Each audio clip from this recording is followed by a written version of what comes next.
La manifestazione qui a Treviso è una manifestazione molto collaudata e quindi crediamo che potrebbe essere una nuova fase di rilancio perché la marca classica sta diventando un marchio non solo dell'Automobile Club Treviso ma di tutto il territorio della provincia e della Marca Trevigiana. Fiore all'occhiello dell'automobilismo storico in Italia. Torna con la sua ottava edizione la marca classica, in programma il 14 e 15 giugno. Gara di regolarità classica valevole per il tricolore della specialità con abbinata la versione turistica. L'edizione 2025 è destinata a segnare una svolta nella storia della manifestazione. Vuoi per le regolamentazioni che sono intervenute e quindi un ampliamento della finestra di partecipazione delle varie auto. Prima marca classica per Stefano Torcellan nella duplice veste di neopresidente di ACI Treviso e direttore di gara.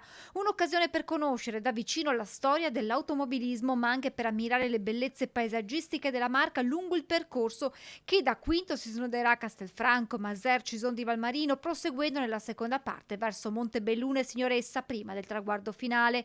Il tutto preceduto dalla Power Stage del sabato pomeriggio con partenza da Porta Santi 40. La marca classica fa riferimento alle auto che vanno dal 1900 fino al 2000, quindi abbiamo quasi un secolo di modelli da poter proporre agli appassionati e anche e alla cittadinanza.